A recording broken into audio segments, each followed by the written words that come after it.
Hey kids, join the club. Get the all-new CCXCC t-shirt made with 100% mutant power. Be like these cool kids. Get it now on dinobeast.com and chrisandersoncomics.com. Hey everybody, welcome back to the Chris Claremont X-Men Comic Club. Joined with me, as always, John Coates. How you doing, man? Oh, I'm doing terrific, Chris. I am just eager as heck to get into the trial of Colossus. Yeah, man. Oh my god. Boop boop. Look at them. They're putting him in a vice grip. Ouch. Yeah. Yeah, this is an interesting issue. We the X-Men are finally back back in New York after traveling from a volcanic from the circus to an underground volcano to the Savage Land to Japan to Canada, and now we're back home. Man, they have been on a world tour. Yeah. And finally home to find the place completely empty. But when we opened with this, I started reading it, and it took a few pages for them to even mention it. I was like, wait a minute, we're just all of a sudden back and into it. What's going on here? But interesting issue for another reason. So first of all, we got this awesome Cockrum cover of this vice grip thing happening. Yeah, great Colossus cover by Cockrum. Look at that. Yeah.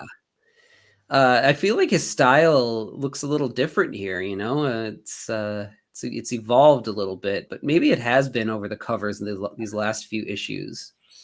Yeah, I get that sense too. So it's been about 3 years at this point that he's been, had a fingerprints, his fingerprints on X-Men. 75 is when we started, and this is 79. Yeah. So yeah, plenty of time to start evolving. But let's flip it open. Let's check out the credits on this, because it's a little bit interesting with this one too. Awesome first splash page, echoing the cover, which comics rarely do, right? Yeah, that never happens. Yeah, especially like from this time forward, they had to kick him out for solicitations so fast that before the art was done, or sometimes before they even knew what was happening in the book. So that's why it didn't match a lot of times. But you'll see up in the credits, you got Chris Claremont as writer and co-plotter, and then Byrne as breakdowns, with Terry Austin as finished art. So why not penciler and inker? Well, because this just pretty much means that Byrne just really did probably a loose layout, probably some tight faces, because you'll be able to see throughout here that he, there's still Byrne in the faces and things like that. But then you'll also notice a lot of the detail and the tech and things that Byrne would put in that Austin really has that thin, crisp line with are gone from this, which probably means Terry Austin had to do a lot of the heavy lifting with the penciling of the layouts even more, and then having to go to ink, which meant less time, which means less detail, right? Yeah, exactly. And I think even in this opening splash, some of the marks here, like on the metal and the behind Colossus here, just feel like they're handled a little different than maybe Byrne would be handling that. They feel different than Byrne would handle it. They feel different than Austin would normally handle the lines, Yeah. I think that a fire is lit underneath to get this issue done, which is not to say that it is bad quality. It's just to say that it is different than we're used to.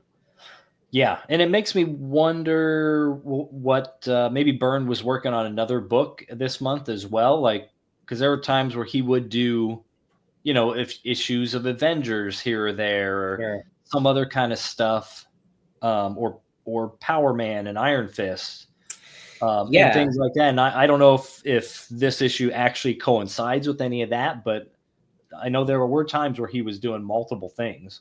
Yeah. Well, that, and also, there's the fact that he's a very detail-oriented artist, and I'm sure that he's fast, but to hit the monthly grind like that, things happen. Things start to lag behind. That's why we've seen a couple of filler issues with other artists. One of them, at least, we did notice that he also put out at least in the printing continuity, he put out an Iron Fist, I think, at the same time, right? Or was it a team up or some other book Byrne had his hand on while someone else was filling in the X-Men. But yeah, like the monthly grind is really hard, especially when it's that detailed, and it's not just like you get a script and then you just draw it. No, you've got to plan it out. If there's new characters, you have to design them. You have to get those approved. There's a whole process involved. And especially at this time, you're dealing with, sending things, FedEx across the country. There might be a day when or two when you're just waiting for the pages. Yeah. So monthly grind, you don't actually have a month to draw an issue. Like you have a couple weeks, because then you got to get it all approved, and everything. And then it's got to go to the next people in the line, because your inkers, your colorists, everyone else has to have time to do their stuff. Yeah. And eventually things will happen where that's going to sort of bottleneck into a point where, well, we just can't move forward. People get sick, things happen, humans are humans. And so that's why, things like this and fill-in issues happen. Anyway, we'll point it out when we really notice it throughout the issue. Yeah, and it's a really interesting issue in that all of a sudden it's an issue like we kind of had one before. I think it was more like issue 101, where we described it as like nothing happens, but also a lot of stuff happens. Yeah. It's like a lot of little things to like recharge your stories moving forward. Right.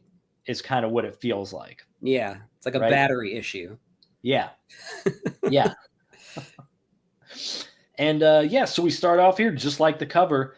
Colossus in the danger room, stuck between these two walls that are trying to crush him, basically like testing out his strength and, see how strong he is to hold him back. But all our sort of like dialogue here, it's all like about what's going on in his head. And he's, because he's worried about his family and back home in Russia and all kinds of stuff like that. And he's just like, he's just not focused. And he's just like, Cyclops, I can't do it. I can't handle it. Yeah. And then this is some great, we'll get to Wolverine in a minute here. So, Wolverine and Cyclops are up in the sort of the observation booth of the danger room looking down on him.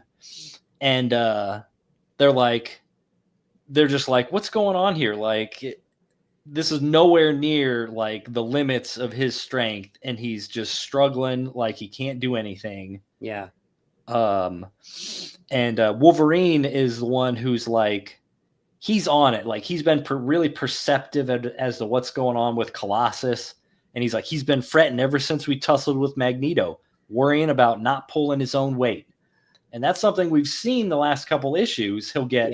Colossus will get hit by somebody and get knocked out of the fight for half the time.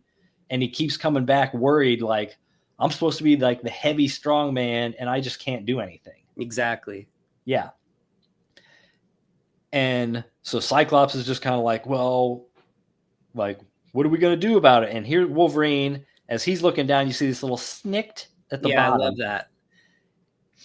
Because you don't see it in any reaction in his face or anything like that. Yeah. It's the only indication is that little sound effect.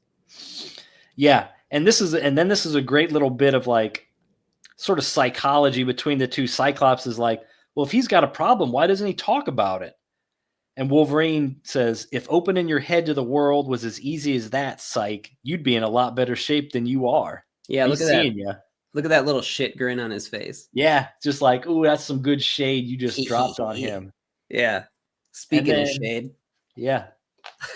And then boom, Cyclops looks down and the control panel has these little claw holes in it, and he shorted it out by just unleashing his claws into the computer.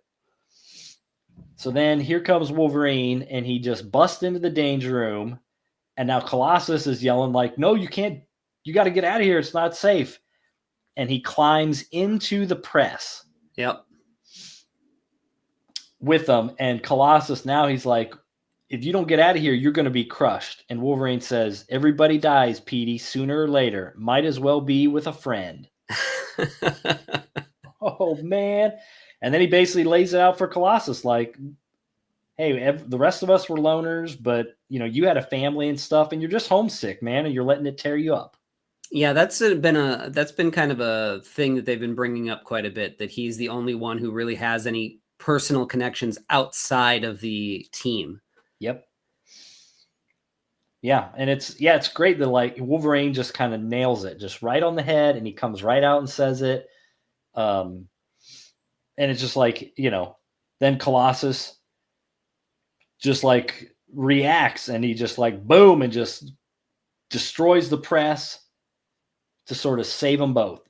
Yeah. So he gives them something to fight for, and there's no turning back, because this thing's not turning off. Yeah. And I think this issue here, like Wolverine, the way he sort of sounds and stuff as he's talking and doing things in this issue, this feels like, to me, like Wolverine feels for pretty much the whole going forward Claremont run going forward. Like it's like he's completely changed now. He's not the little murderous psycho that just tries to annoy people. Yeah. Like he's still a sex pest, but yeah. And he's still got an edge to him, right? He's still got an edge. Like he'll let Psych have it. He'll tell people off. You know, he's not tame by any stretch of the imagination, but all of a sudden he's I don't know, he's a more personable teammate. He's like thinking of them all as family and not as just like, I don't know, people he's just temporarily hanging out with. Yeah, exactly. Yeah. And there they go. They solve the thing, and then Cyclops runs in and then basically gives Wolverine a toolkit and tells him like, okay, well, good work. Like, but now you have to fix this thing, and we're going to go relax. Which is kind of funny. Yeah. He's like, aw. Yeah, and he's like kind of like pouting here with the tool thing. Because I guess everybody has an engineering background. Yeah, like what in this little toolbox is gonna fix these massive steel slabs that are crushed? Yeah, it's like there's like a power saw in that thing. It looks like, you know, and that's about it. Yeah, right. Like no screwdriver is gonna fix that. I think it's funny though. Yeah, good little gag. Yep. And so here come our heroes out into a hallway here, and here we get Cyclops' newest lady, Colleen Wing, who's been sort of hot on the heels for Cyclops since the Japan adventure. Yeah. Yeah. And there's this little mention here of that they had a side adventure facing the living monolith. Right. And it's chronicles, it says, in Power Man Iron Fist 57. Okay. So the rest of the X-Men are in that issue, but that's not a Claremont issue. Which is why we didn't take a look at it. It's like, I wrote it down and then forgot where I placed my paper. I think it's like maybe Mary Jo Duffy. Oh, okay. I think. Yeah. Doing that, but Claremont was big in the sort of Iron Fist and Power Man Iron Fist, writing a lot of that stuff. Yes. They're still tangled together as sort of the two books here. Yeah, exactly. And so now that's our little Colossus trial of Colossus is done in the first 5 pages, and now we get this great. Well, I think it's great. This little scene of Banshee and Nightcrawler trying to fix their plane. Yeah, I love it. Their little like grease monkey suits, you know. Yeah. He's wearing a hat. They just look like, you know, They look like mechanics. Yeah. And Banshee kind of from here on, like you see him a lot in X-Men books. Like he'll be, like dressed like, this like sort of kind of mechanic scene, working on the airplanes in the hangar, that kind of thing. Like he'll start to take on a little more of that kind of role. Right. And I imagine as they start to pull him back into missions and stuff is when Forge will come in, right? In the future. And down the road. Yeah. Guy. Yep. Yeah. And, and if we remember, Banshee still currently can't use his sonic screen. Right. So he's got to use him for something. Yeah. Like give him another job with the team here. Yeah. Which is great. And then now we get finally maybe a little mention of that it was like that they're like back in the mansion and like the professor's not here. And here's Scott sort of he's worrying about the professor, and we get this fade out to space off the side of his head here, which is pretty cool. Yeah. Yeah. And we drop ourselves in to see what the professor's been up to. And here we get this cool sort of, Star Wars kind of a scene in the sort of the alien throne world of the Shi'ar. Yeah, made of these like strange organic pillars. Yeah, and like really colorful. Also has a little bit of a sort of never-ending story kind of vibe to it, that sort of throne world. Meets Mobius maybe a little. Uh-huh. Yeah. And then here's the professor, just like he's hanging out, and he's got this. See, now he's got this fancy floating wheelchair. Yep. Hover chair with his lady, soon to be empress here. Right. Take a look at her face. There's like certain things that are like a little bit of some giveaways here, where you see Xavier's face in that panel, which is very burn, and then you go over to her face, and it feels much less so. Yeah. Yeah, and maybe because of the angle or whatever, but like her sort of feather hair looks a little bit shorter. Mm-hmm. But still, cool stuff. Yeah, it'd be fascinating to see what the layout or the breakdowns look like. Mm-hmm. Yeah, and it's a great little continuing story too. Like, Lilandra, she's a cool character. Yeah, and then the professor's just in space. So now, what about our other? Now we're going to check in with Jean Grey, and she's up here in sort of Scotland shopping, and runs into this weird guy with these mutton chops and stuff. And he's like, Jason Wingard. Yeah. Are you all right, Miss Grey, Jean Grey? I'm Jason Wingard. Now, correct me if I'm wrong. This is our first appearance of Jason Wingard, right? He hasn't been in any of the previous issues, right? Gosh, he at least showed up in one of the classic X-Men.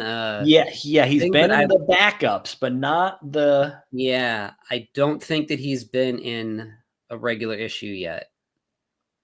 Yeah. In the regular issues, was she in Greece? Yeah. And what happened to her in Greece? Was she getting messed with by him there? Or was that in the backup? Now I can't remember. That's the backup. Because in the regular issues, it's a throwaway line that like, hey, I was vacationing in Greece. Now I've rejoined the team. Okay. Mm-hmm. Okay. So, yeah. So here's our Jason Wingard, kind of weird-looking guy. And he's going to come back again and again. So everybody remember Jason Wingard if you don't know who that's going to be. And Jean continues on her way, and here she's meeting all our sort of our other sort of side X-Men, Havoc and Polaris, and Moira McTaggart, and they're at this boat because they're going to go to Moira's island. Yep. Jamie And Maddox is there too, right? Yep. The multiple man. Yep. Oh, and he even he even mentions the Hellfire Club there at the in the last thought balloon. Yeah. So I think this is the first mention of the Hellfire Club in continuity, right? Yep. This is the first time they mention Hellfire Club. So now you're like, well, who's this guy? And what's the Hellfire Club? Yeah. And you'll see back down here, like there's guys knocking on this door yelling for Angus McWhirter. Yeah. And if we remember, this is the dock where the X-Men stole that guy's hoverboat. Yeah. And then it got destroyed. And then Angus McWhirter went to Moira's Island to blow it up. Right. And then something happened to him. There was a Mutant X door that was in there, and somebody came up behind him and we assume killed him. Yeah, some boogeyman got him. So now we're catching up. Okay, so now these guys, these other X-Men characters are about to go to the island where all that happened. So eventually we're going to find out what happened to Mr. McWhirter. And this panel here with the Hellfire Club, it's interesting because you can see Wingard, but then you see his shadow on the wall, and it's different. Yeah, I couldn't tell if it was different or not. It's very subtle. It's more like his hair, like a count's collar as opposed to a regular. Well, he has a kind of a collar up. So yeah, I guess it's very subtle. It's subtle to the point where you would, unless you knew, you wouldn't recognize it. Yeah, you could totally just flip by that easy and not even know. But it's kind of cool. Maybe it's something that like they made it similar enough so like on repeat reads, like eventually maybe you'd come back through and be like, oh, I get it. I see. Maybe. Yeah. So here they go. These guys are just on this boat. And Moira is saying that, she's looking forward to like running a bunch of tests on Jean Grey to try and figure out what her Phoenix abilities are. And, she has this little side thing. Like, I just want to make sure you can handle it, telling Jean about her Phoenix powers. And then she thinks to herself, and heaven help us if you can't. Yeah, I mean, that's kind of an interesting line, isn't it? Because it sort of implies that Moira already knows what this is a little bit.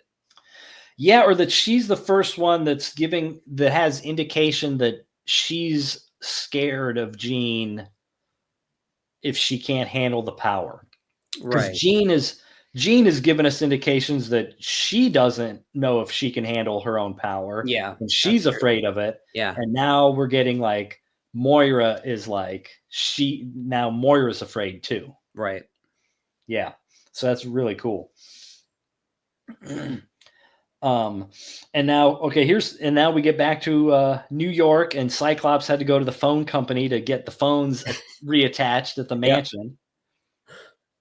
And now he's like, well, now that the phones are back on, the last thing I have to do is contact Moira McTaggart. Infrastructure stuff. Very exciting. Very comic books. Yeah, and he's all like, we're almost out of money. I'm running the mansion on my savings. My God.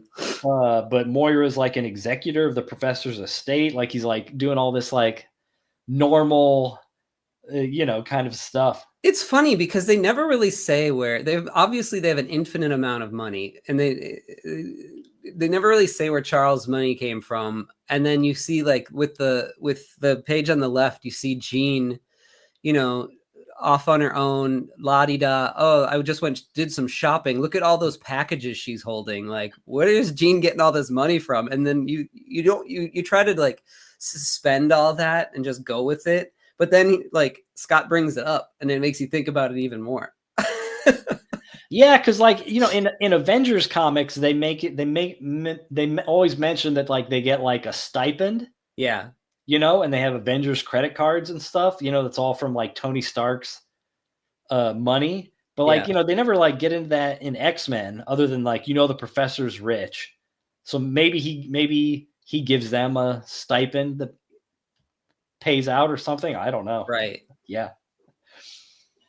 And then Colleen's like, yeah, let's go to lunch.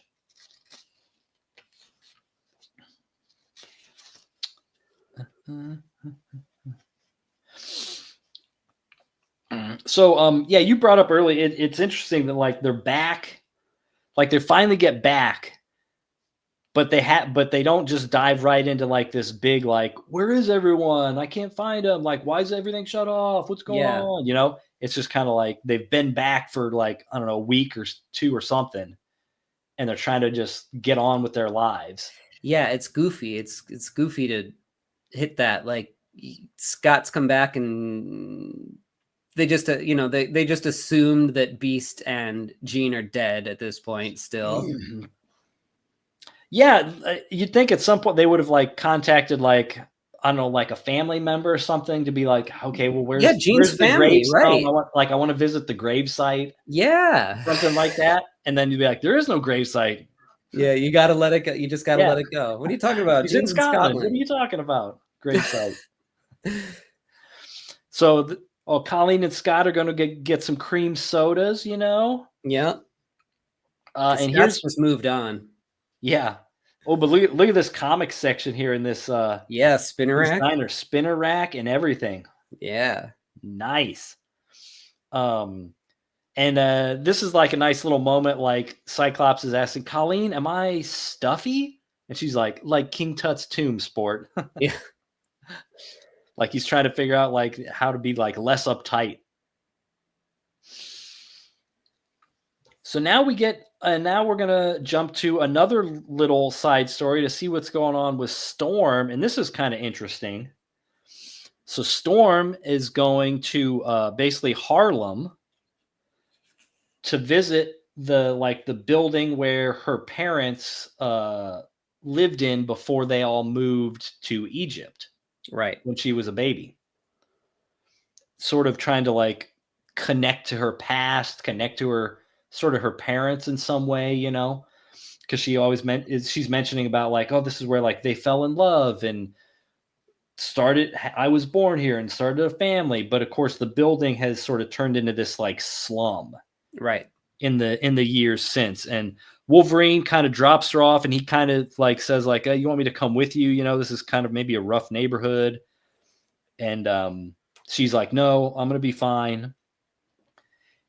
And then Wolverine, as he's going to leave, he's like stuck in traffic, and he looks out his like rearview window and sees Mariko.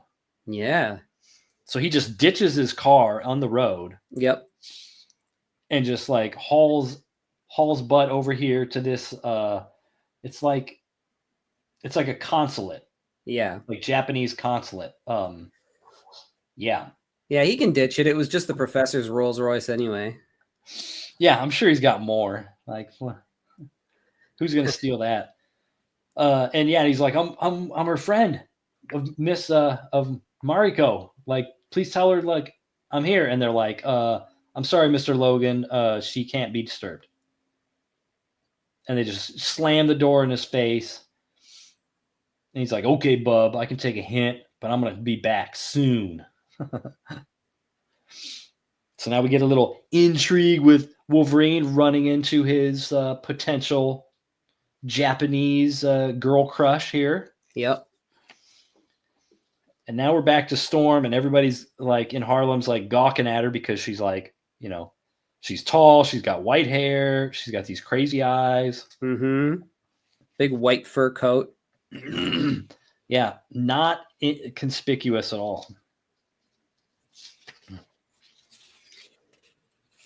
And here we go, where she finds the apartment of where her folks lived and stuff, and comes in here, and it's full of just sort of like junkies.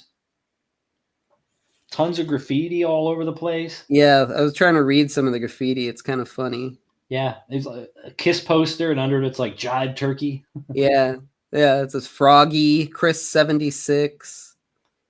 Yeah, where it says shoot, I bet that's a reference to like Jim Shooter. Yep, Cheap Charlie. Yeah, Mary Jo Duffy is listed right there on the wall. Mark Grunwald. Yeah, it's funny.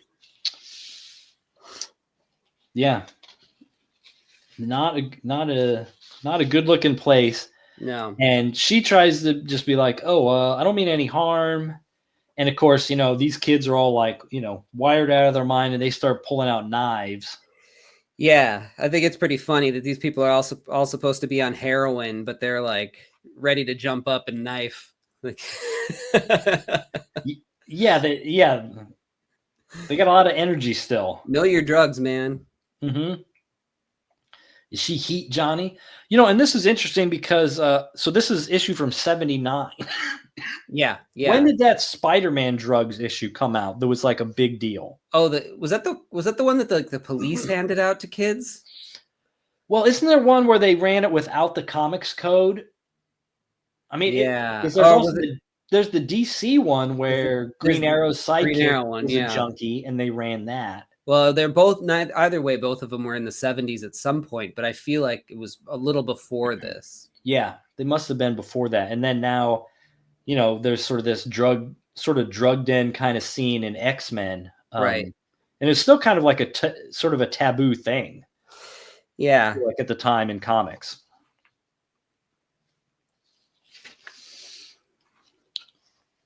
So here we go. Storm's trying to just get him to back off. And this dude slashes her hand with the knife. Oh, yeah. Nah, you done to the bone. Yeah, and you done messed up, kid. Because I warned you, boy. And look at that. That's awesome with the energy. Yeah, I love that when she powers up. Uh-huh. She's some kind of superhero. Mm-hmm. And so now she's whipping up this wind that's just tearing these dumb kids apart. But then here comes one of these guys with this knife coming at her exposed back, and it's like, oh, that's bad news. Yeah. But punk, fap, and slam. Here's Power Man. Oh, heck yeah. Crushing him into the wall, knocking him out. And Misty Knight is with him. Man, I know some people try and say they don't like Power Man's original outfit with the yellow and the cool headband and stuff. Uh-huh. But those people are totally wrong. Yeah, they're totally wrong. Because it's awesome. Yeah. It's super awesome. The only thing that I would say is he should be bigger, Yeah, he should hit the weights even more. Yeah. But he's got the chain around his belt and stuff. Yeah, he's cool. Yeah, it's a great look. But they just totally ditched it at some point, and then he's never in costume in sort of like modern comics. It's like so 70s. Yeah. And the thing is Iron Fist was also so 70s, but they've always kept that collar and stuff with him, to some degree. Yeah. I think recently in ones that I've seen in new comics, it's gone down, but it's still like a popped collar. Yeah. And so basically, they lay it out that Misty was hanging out with Luke Cage here, and they heard about this white-haired lady walking through the neighborhood, and they knew instantly that it was Storm. So they're like, maybe she needs some help, or we should go see what's going on. And that's when they saw her weather coming out of the window, and they knew something was kicking off. And they had to just run upstairs and help her out.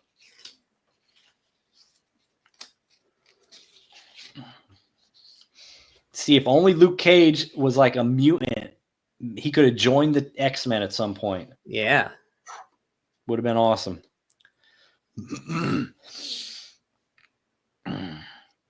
And this is a great bit of almost this kind of social commentary here at the end. And Storm is worried about all these kids. And she asked Luke, is there nothing we can do? And he says, we're superheroes, Aurora, not God. We can save humanity from Doc Doom or Galactus, but not from itself. Yeah. Which it's is a little pessimistic. Yeah. But a little bit of realism, kind of. Sure. Yeah. Well, I mean, he is a the street level kind of. It is cosmic level hero meets street level hero in the 70s. Yep. And that sort of ends our little Storm story. And so now we bounce back to Cyclops and Colleen. And he's still worrying about like Stuffy, huh? She's like, afraid so, but there's some hope. Deep down inside that musty, uptight exterior is a heck of a nice guy. And she's kind of like, you have potential, Scott, and I think I'm just the one to help you realize it. So she's almost like pitching herself as like his new girlfriend. Yeah. And then he's like, well, I kind of want you to stay. And she's like, I gotta go. I got work to do. But she leaves him like a key to her apartment. Ooh. And just like drop by any old time, and it's got the address and stuff. And so, and he's like, oh, he's like shocked. Cyclops getting some. Yeah, man. I mean, he does not stay single like Nope. in this book. Even in these like little moments where all of a sudden Jean's out of the picture for some reason, or he thinks she's out of the picture. Yeah. He doesn't waste any time without even properly checking to make sure she is in fact dead. Oh, wait until we look at the backup story in this issue. He is just moving on. And then we end here with this great like little prologue. Yeah. With this airplane coming through the sky with a little A on the tail fin there. And we get and it tells us it's the home of the finest and most expensive assassin in the world. And here's this lady. Her name's Miss Locke. Mm-hmm. And what do you know? Here's our badasses, Black Tom and Juggernaut. Yeah. How is that plane staying in the air with Juggernaut on it? Yeah, it's got some good engines, right? Yeah. And we can see Black Tom's got this like metal, looks sort of metal kind of collar around his neck. Oh yeah. I'm taking it as like, still recovering from injuries or whatever from the falling battle. off the cliff, right? Yeah. And Juggernaut doesn't want to be there. No. And they're kind of arguing. They're kind of bickering like a couple. Yeah, so like they're on this plane, it seems like, because Tom wants to hire this person to take out the X-Men, and Juggernaut just wants to do it himself. He wants his hands involved in it. Yeah. He's like, yeah, I've earned the right to kill the X-Men, not some pipsqueak, pea-brained wacko killer for hire. Yeah. And then Black Tom lays it out like, oh, really? Well, you've tried to kill him 6 times and you've failed 6 times. And there will be more. Yeah. So it's like, ooh, dang, okay. Laying it out there. And then here we get this little arm. Mr. Black Tom Cassidy, Mr. Kane Marco. Anyway, greetings, gents. And we gotta have our host Spider-Man. And there's our ending here. Arcade's the name and murder's the game. The X-Men are as good as dead. So here we go. Arcade. So, okay. I don't know anything about Arcade. Oh, yeah. But I feel like I feel like Byrne had so much fun drawing Banshee as a carnival barker because it's the same cane, it's the same hat, it's the same bow tie, except for I think it was red with yellow polka dots on it. It's like this exact same character. Yeah, and it can be a little confusing in that way. And I've even seen people try and sell that issue of X-Men with Banshee on the cover as like, oh, arcade appearance, first arcade appearance or something. Yeah, all that kind of nonsense. And I'm like, arcade's not in this issue. That's not arcade on the cover. Yeah, it looks exactly the same, except for his head is squished a little bit. Yeah, but yeah, I think Arcade's a great villain, and we'll get into him in no, I'm excited. And these issues kind of lightens the mood a little bit. Yeah, which sometimes the X-Men can need. Yeah, it's funny so far. Like classic X-Men villains, really that you know of. So far in the run, have only been about maybe 50-50. Because, we've seen Black Tom and Juggernaut. We've seen Magneto like a few times. Like Sauron, and like other than that, now Arcade's coming. But other than that, like Mesmero, whatever. You don't really think of him as like a classic X-Men villain, or like who was the first one that we saw with the Animan? Oh, Count Nefaria. Yeah, like and like Moses Magnum is super. Yeah, named. Exactly. It's kind of funny. Like they haven't really been there haven't been many classic X-Men villains yet, which is kind of cool because those are characters that I just don't know, and I like being introduced to characters for the first time. It's kind of fun. Yeah, and a lot of those characters like that you just mentioned are like pre-Claremont run villains. Yeah. Too, a good chunk of them, we're in, Sauron, Magneto, like Sentinels even. And so like there's only been a couple that are like Claremont creations in the run so far, which is pretty interesting that they keep going back to like trying to connect to the X-Men's early past by bringing in, Count Nefaria and stuff and things. Yeah, it's kind of wild. So yeah, I'm excited to see where this is going to go. I've literally no idea. Oh, that's excellent. I'm so pumped for you to get some good Arcade villainy going on. And that kind of ends our issue 122, where it's basically like a lot of, you could call them B stories or mini stories. It's just like side catching up with characters and what's going on, and a lot of little hints for future stuff. Jason Wingard, Hellfire Club, Arcade, stuff with Cyclops and Colleen Wing is going on. The Professor and Lilandra in space. Wolverine and Mariko. Yeah. Maybe reconnecting again. Yeah. Well, let's take a look at the classic version of this. Let's do it. Here we go. Cry for the Children. Completely different tone and moment from the book for this cover than on the original cover. They follow Storm's timeline on this instead of Colossus's, which is interesting. Yeah.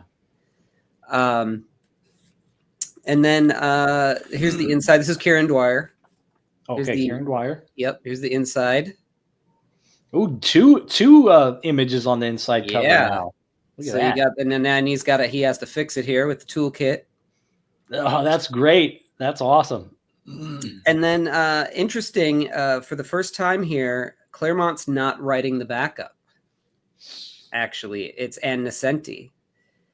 Oh, Ann Nesenti, who is ex writer.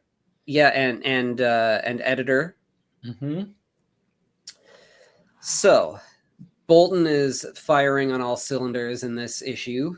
Take a look at this awesome intro. Boy, that is horrific. Yeah, these are great. And we quickly realize that we're at a Halloween party. And we've got Nightcrawler here dressed as a devil, which is fantastic. That is amazing. Everybody thinks his outfit is just incredible. So they're kind of playing a game with each other here, and they're supposed to kind of figure out who is who in the amongst the X-Men who are all dressed up. And I don't know who our host is here. Maybe we find out in a little bit, but they're talking, and guy's got his axe in his head, and he's all beat up. This guy who looks like Wolverine here is not Wolverine. So that's interesting. And then you got he's going around, he's got eyeballs and cheese sticks and fingers and jelly beans, and he's just eating. And as they go around, this girl kind of comes up to him and is like, here's looking at you, kid. And he's like, oh, well, meow. She said, oh, don't be squeamish, hot stuff. It's all edible. Ma, your makeup is brilliant. Quite satanic. Makes me want to sin. And this tail of yours so lifelike. Ooh, it's even warm. So she's like really hitting on him in an odd way. And then as he walks away, he wiggles it. And then she like gasps. And then as he goes up to this person here and starts talking to him, he's like, listen, there's a girl here whose her husband is an absolute monster. He's an unstable man with violent passions, and he used to beat her. He scared her today by calling and saying that he'd see her tonight, but she wouldn't see him. With all these costumes, he could be anyone. Tiffany's dressed as a ghost. So he says, I'll see if I can keep an eye out in trouble. I wish I could warn the other X-Men, but I can't figure out who they are. Where's this party taking place? I don't know. It never really says. And it never really says who the host is, unless he like unveils himself at some point here. And then we cut to, this is Cyclops, as you can see with the red eyes. Uh-huh. And then there's this girl in this kind of I Dream of Jeannie outfit here. And he's like, I've never seen come hither eyes before. She's like flirting with him with his eyes and kind of beckoning him to follow. And he's like, ooh, I think she wants me to follow him down a dark hall. What should I do? So she just does it. And, he's like, oh, swashbuckler surrounded by ladies. This has got to be Logan. And so he goes and starts talking to him, and the guy doesn't know what he's talking about. So this girl comes and, starts basically making out with Cyclops and pulls this thing away. And he's like, oh, it's a mask. May I? And then he pulls the mask off, and she's like all cracked under there, She's like, what's the matter, lover boy? I thought you liked me. And then you hear this scream. And there's a little thing here where he's like, oh, yeah, Jean would never be so flirtatious. Maybe that's why I find this mysterious stranger so compelling. I already have a girl. So, he's like talking to himself about like, I have a girlfriend already, but, he's doing it anyway. Mm-hmm. You hear the scream. And then Nightcrawler comes in, and we see that there's a knife in the neck of this ghost lady here. And this clown is trying to get out of there real fast. And when he opens the door, this mummy meets him, and the cover and the shrouds come off, and it's Colossus. Awesome. And then you get this pile of laundry guy coming in here as Ragman. And gets in the way, and he takes it off, and it's Logan. And so the guy's like, I killed once. He thinks he killed his wife because she's a ghost. He's like, I killed once, I'll kill again. What's the difference? And he grabs this witch and pulls a knife out. And he's about to kill her. There's his dead wife on the ground, and it turns out that it was actually just a dummy. That his wife was, somewhere else. And all of a sudden, he's going to get ready to, he's going really psycho, and he's going to kill her. And all of a sudden the knife goes floating up in the air, and Colossus grabs him. And the knife comes floating into the genie's hand. It was Jean all along. And they just have a laugh about it that, don't worry. I knew you were going to cheat on me with myself, but that's cool, whatever. And then very weird. And then Nightcrawler goes over and like talks to this girl and says that she was truly brave, and then she asks if he wants an eyeball punch. And somehow I think that this girl is supposed to be the cat girl too, but that's the vibe that I got reading it. But the costume changed, but maybe not. Maybe he just found another girl to be flirtatious with. That Nightcrawler is that smooth. He's just maybe that smooth. Yeah. So this whole Jean and Scott thing was just really weird to me, but the whole story was just a little funky side thing, like a murder mystery at a Halloween party. Yeah, so weird. Yeah, cool. I like it. You got this cool little pinup here by Mark Silvestri and Dan Green, 1987. Oh, Fall of the Mutants kind of stuff. So, you know, you got Longshot, you got Rogue, you got Dazzler. Advanced spoilers. And then here's another one here. Oh, that's awesome. Sort of a swashbuckling Kitty Pryde there. Yep. You got an announcement for a book coming out with Ann Nesenti and John Bolton. But yeah, and then here's another one with Ann Nesenti and Brett Blevins and Al Williamson for Inhumans. But yeah, like I really think come out that Inhumans. Yeah, I don't know. It looks awesome. Okay, we're gonna have to do some research. Yeah, we'll take a look. But I really think that Bolton's like really firing on all cylinders here. Yeah, this one looks really good. Yeah. Yep, all the way through. Super cool one. And then here's the back with the Cyclops Joker. That's awesome. Yeah. Yeah, that was pretty cool. So we'll continue a quick look at some John Bolton stuff, as he is our main artist on all our sort of X-Men classic backups. Yeah. And notice this. Look at this amazing ElfQuest. This is the back cover though. So one of the series, another thing he did with Chris Claremont is this Black Dragon, which is sort of a medieval Arthurian sort of story coming out. Check your focus there, John. Oh yeah, here, let me. There we go. There we go. That came out through Marvel's Epic line, and this is like 85, and it's in color. It's very cool stuff. And another story he did with Claremont is Murata the She-Wolf, which was a little more of a sword and sorcery thing.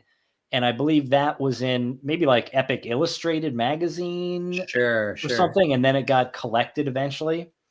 But the one we really want to show off is this issue of Bizarre Adventures number 26. From 1981. So a little before when he did the X-Men backups. And this whole thing is a Kull the Conqueror story. So if you guys like Conan, Kull is another creation of Robert E. Howard and everything. And it's not Claremont, but it's Doug Mensch and John Bolton, and it's all in black and white. And look at this face here. Look at that. And it's magazine size, so it's oversized. And his work in this is just stunning. That is phenomenal. That ink wash. It's probably gouache. Yeah.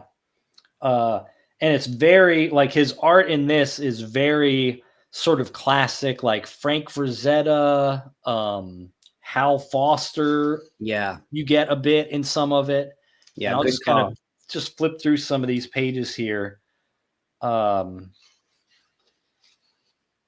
This stuff. And it's really just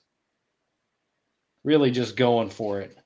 Yeah. There's these big classic Hollywood epic shots, you know, with the faces and stuff. Yeah.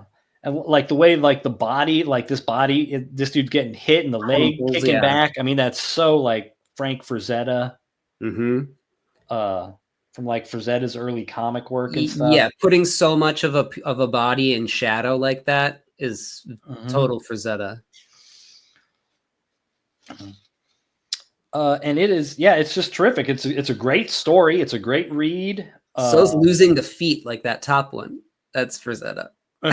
Yeah, definitely. Yeah, that's and like look at the details on some of these, like this sort of throne room where he's looking at these like sarcophaguses and stuff, and they're investigating all this stuff. Do this face hovering over where he's making love to this woman. Yeah. You get this overlay. Look at that. Look at her in that middle panel with the shadow falling over her in a diagonal. Amazing. This doesn't look like the Bolton that we are used to in our X-Men backups. No, and like, you know, the feathering he's doing and the detail on, you know, like the rendering of just like the human form is just fantastic all throughout this. Yeah. All these little details and everything. Look at her up in that upper right. Just like from a silent film, you can just feel it, you know? Yeah, that kind of black and white. Look at him sort of looking in this mirror and like seeing this sort of grotesque version of himself, because there's all these weird magic stuff going on, and then it comes out of the mirror. Like, look at those Frazetta arms right there. Yeah, just choking him out.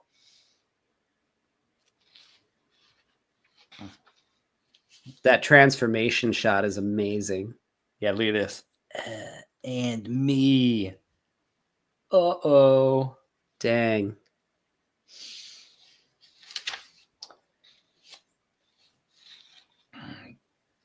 Look at that skeleton, those skeleton people. So cool.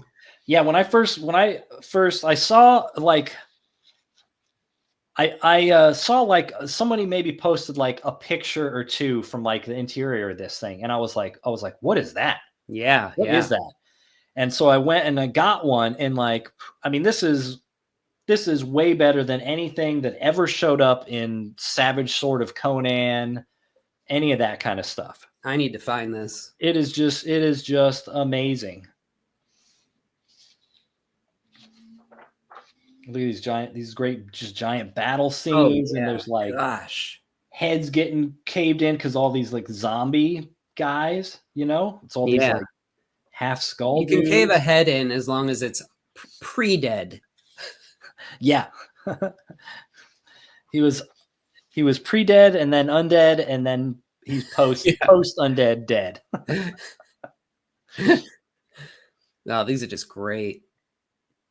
Yeah, look at this coming in with the battle axe and like drawing horses running here, and the horses like looks like it's kicking this guy's head off. Yeah. That's just beautiful illustration. Yeah, just amazing, and it's like really long, you know. Yeah. Look at this. Look at that. Yeah. Oh yeah.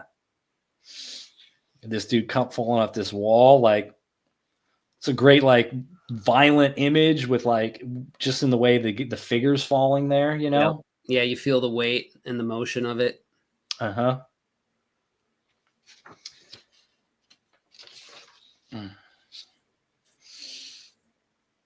Yeah, that's amazing. Yeah, and that's how it ends. So this is these Bizarre Adventures issues. You know, they're magazine size, and they were all like just different little standalone stuff. So some of them are superhero stories, other kind of adaptations, and then issue 26 for Marvel is just this Call the Barbarian by John Bolton. That is just awesome. Yeah, definitely gonna have to track that one down. Yeah, I think he does another one that's a Thor story that I have not tracked down yet, but I think is also really excellent from some images I've seen. All right. Well, happy hunting, everybody, because you're gonna have me trying to get it off your hands too. Yeah. Any final thoughts on issue 122 of the Uncanny X-Men, Chris? Like you said, it's sort of a cool story where it just sort of plants seeds and sows some, and it's a connector issue. But even as a connector issue, it's still got a lot of cool stuff going on in it. Yeah, a lot of great character moments Yeah. without action, just like getting to know the characters and what they're thinking and feeling and how they're growing as sort of characters. Yep, and cool to see the dynamic of how it looks when you shift the art process up just to the left a little bit. You know what I mean? Mm-hmm. Mm-hmm. Really cool. Neat to see. All right, well, next week we're on 123. We got 123, 124, and then we're going to take a little side quest to, well, not really, but to X-Men Annual number 3. So that's coming up in 2 weeks. So yeah, dig them out of those dusty long boxes. Get that ink on your hands, and come find us next week. Till then, John, any final words? Be excellent, everybody. Be excellent. Lates.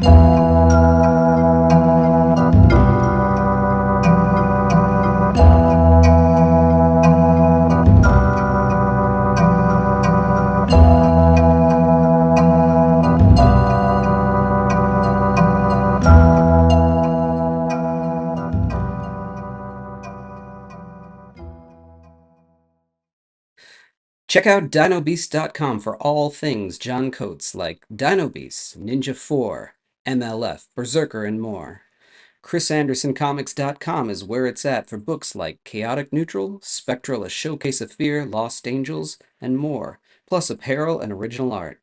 Also a link to Patreon where you can read Three-Headed Pig Man now.